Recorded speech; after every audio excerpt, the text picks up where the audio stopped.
Hello, and welcome to another episode of The Scoop.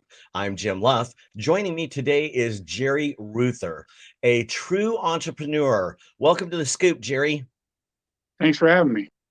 So, Jerry is the owner of multiple businesses that encompass multiple locations, and his businesses are growing rapidly. We're about to find out why Jerry is doing so well. So, let's get started and chat about Steam Demons. I know you have 4 locations, but I don't know what Steam Demons is. So, tell us all about it. Steam Demons is a vape shop. We're located in Ohio and Iowa. Right now, we're just trying to get people to stop smoking. So that is the goal, is instead of cigarettes and cigars to use vape products. Right. And then hopefully they can kick it after that, because smoking either way is a bad habit. Whether it's vaping or not, it's still not a good habit to have. Yeah. And so who are your typical customers that come into your vape shops? Are Really, they anybody that was my, like, oh, my sorry. age? Oh, I'm yeah, for sure. 60. My age? Oh, Or yeah. is it? Yeah, 21 and above, really. Anybody above 21 until, I think we have, like in Ohio, we even have 70 and 80-year-olds coming in. So, Wow, that's fantastic. And so you mentioned that you would like to help people stop smoking. Was that your sole motivation for launching Steam Demons? yes. Yep, it helped me stop smoking, and I just wanted to pass it on to everybody else I could. Wow, that seems pretty caring. So I want to learn more about your other business as well, which is Boba, Bubbles, and Brew. Now, I know that Boba is all the rage right now, and I'm almost embarrassed to tell you, Jerry, I've never had a Boba in my life. My grandkids all drink them all the time. They want me to take them to some Boba shop. Tell me, what is Boba? How's it made? Tell me everything I need to know. Well, there's three different versions of it. There's a jelly version, which is like a best way to describe that is an uncovered jelly bean. It doesn't have the candy coating on the outside. The other is a tapioca, and it's just like little tapioca balls that you would put in it. And then the other one is popping, which is like a gusher without the fruit around it. It's just a little gusher part inside of it. So just as you drink it, it'll burst in your mouth, give And you and that what extra what flavor. what are we actually drinking? What's the drink? Oh, you can put it in anything. So Uh, so you're putting additives of some type into like an iced tea? yeah, yep. You can Yeah. put it in iced tea, hot tea, um, milkshakes, smoothies. It'll go in anything. And so you mentioned like a jelly bean without the coating. So I see that as being super sweet. So if I put that in my iced tea, is it really meant to like sweeten the tea or just be an added flavor enjoyment? It'll add a little bit of sweetness, but not enough to make it a sweet tea. It's just more of an additive. And so I asked you how you started the vape thing. I have to know this Boba thing, the Boba Bubbles and Brew. Now, is that your own creation or is this a franchise that I could buy into? Oh no, this is all on its own. So you created this from scratch, and so I want to hear this story too. Where you did you go to a boba shop and enjoy the beverage so much that you said, "Hey, I'm going to do this," or how did you get started? Yeah, we just it was actually my kids that taught me into it. We went to a boba shop, tried it. They're all about it. They're like, Dad, we need one. So that's what And happened. were they already prevalent in your area, or did you bring them to your community? No, we were the first ones here. Yeah.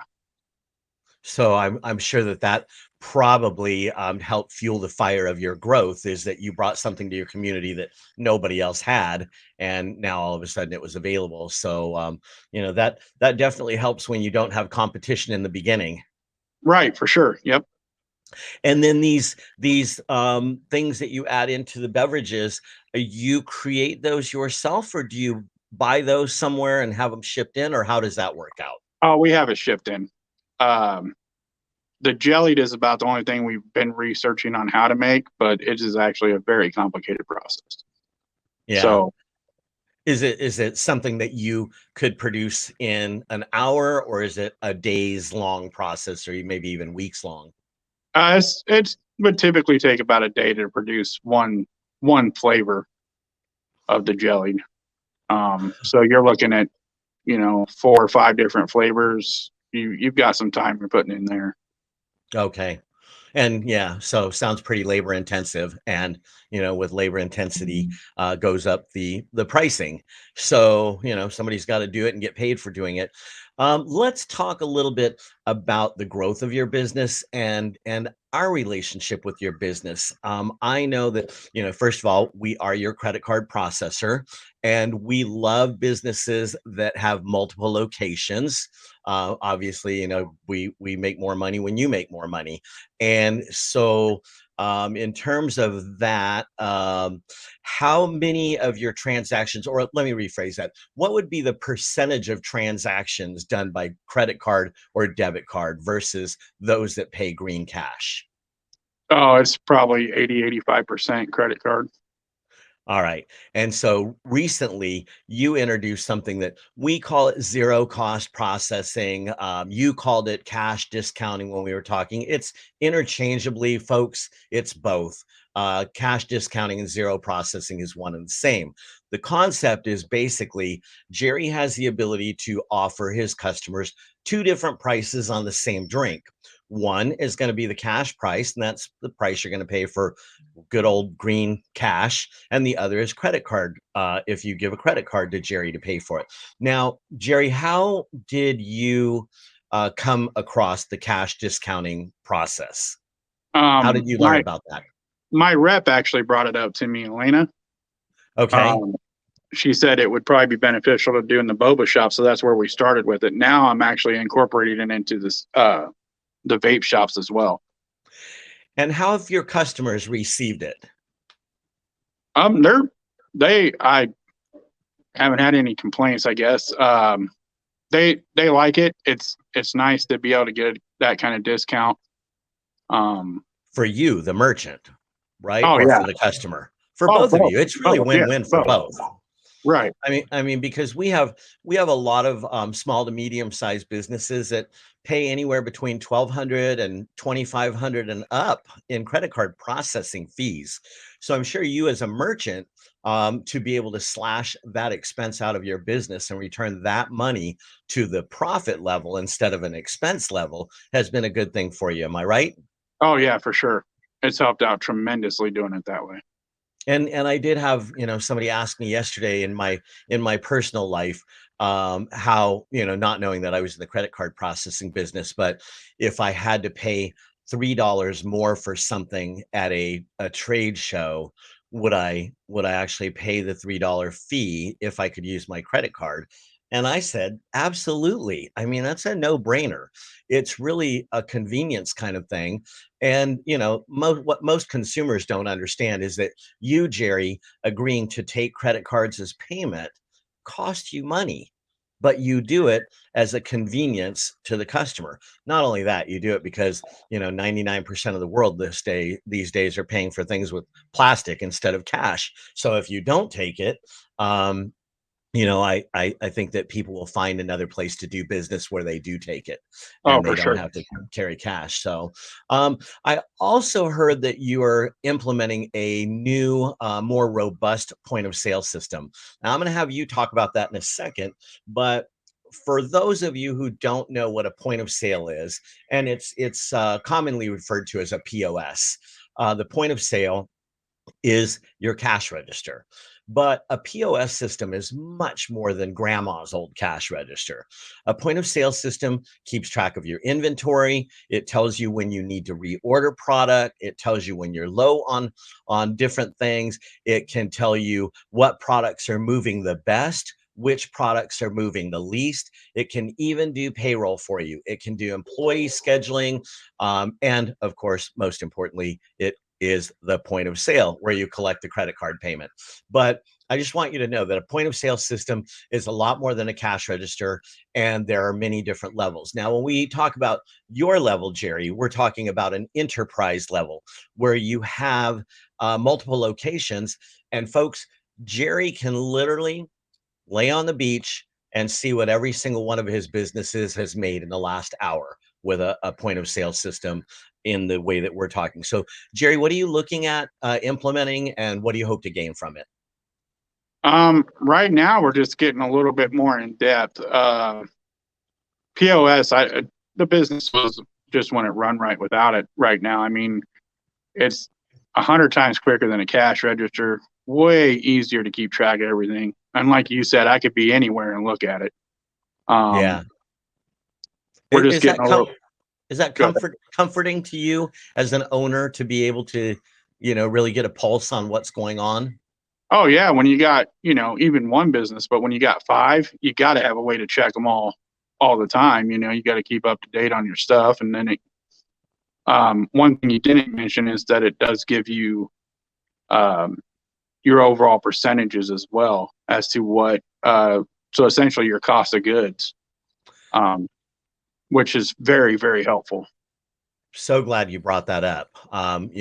Sometimes, and I assume that you're talking about the easy to read reports that readily identify when something's gone haywire. And I know when I first reached out to you, Jerry, you were on the phone with a distributor, and if your cost of product goes up, and you're not really checking to see, maybe it went up 75 cents, maybe it went up $1.52. But if you don't adjust your retail selling prices to reflect what you're paying, you can quickly find that you're not making any money. So great that you pointed that out, Jerry. Truly appreciate that. Anything else that you find beneficial with it?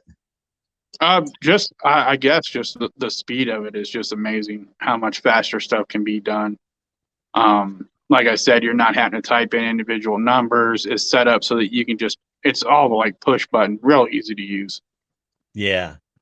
Well, for those of you that are watching that are considering implementing a POS, there you have it from a guy with 5 different locations. It can truly, truly help you get a better rest at night. You'll know what's going on in your business.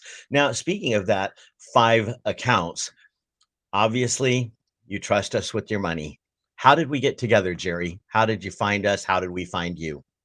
It was kind of not the typical way. I was through a different processor that had incorporated with you guys as well, and I was calling up to find out about one of my POSs, and I just happened to get on the phone with Elena, and we've just been going from there. Okay, so it started with an inquiry. Yep. All right. And when you are selecting a vendor such as us, or maybe one of your suppliers, what is important to you, an important consideration in the relationship? Definitely customer service. That's always number one, I guess, with anybody is how easy it is to get a hold of your rep and stuff like that. And it is very, very easy to do that with you guys.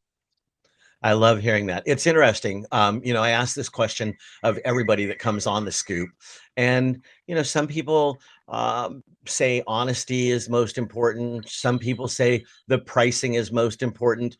But I do think that you hit a very, very important point in saying that customer service is the most important thing, and I believe, especially when we are the point of contact for you collecting your money, if you can't accept credit cards for an entire day, how would that affect your business, Jerry? Oh, it hurt bad, real bad. And we know that. So, we talk about our white glove service, and we not only talk the talk, we walk the walk. And one of my favorite stories that I like sharing is not this past Thanksgiving, but Thanksgiving before that. We had a merchant that called us that had a POS system that crashed on the day before Thanksgiving, the night of. So, of course, they were going to have a Thanksgiving Day sale. And then, of course, Black Friday was coming. And we realized that the problem they had didn't really have anything to do with credit card processing. It truly was their POS system that had experienced a problem. But our techs spent several hours working with them on Thanksgiving Day, and that store opened on time and did not miss out on Black Friday. And that's the kind of customer service that I think that our merchants truly appreciate, if I'm right. Oh yeah, for sure. Okay. And the last thing I want to ask you is, I don't know how long you've been in business, but were these shops in existence during COVID in the beginning of 2020? Yes. And what were the effects of COVID on, first, let's talk about the vape business. I mean, that I think probably went down to nothing, right? Actually, funny. Yeah, it went down, but we were actually started delivering. Oh, there you Uh, go. so, and the good thing about it is you can take the POS with you. It can be on your phone. Um, so that helped out a lot too when we were doing deliveries because we couldn't be open. We weren't essential. Right. Uh, And that's why I thought that that would have been devastating to you. I know that most of the people that we serve in the food and beverage industry quickly pivoted to curbside service and yeah, delivery of food. But I didn't really think about the vape product being delivered. And sure, why not? We can deliver pretty much anything these days by calling Uber and having something delivered. So why not right, vapes? Right. right. All right. Well, as we wrap up, is there anything else you'd like to share about your relationship with your company and Aurora Payments? No, I'm just happy that you guys are in business with us. All righty. We've been speaking with Jerry Reuther. He is the owner of Steam Demons and Boba, Bubbles, and Brew. Jerry, thank you so much for taking the time to join us today. We appreciate the valuable information you shared with us. And folks, we will see you next time on another episode of The Scoop. Thanks for joining us today.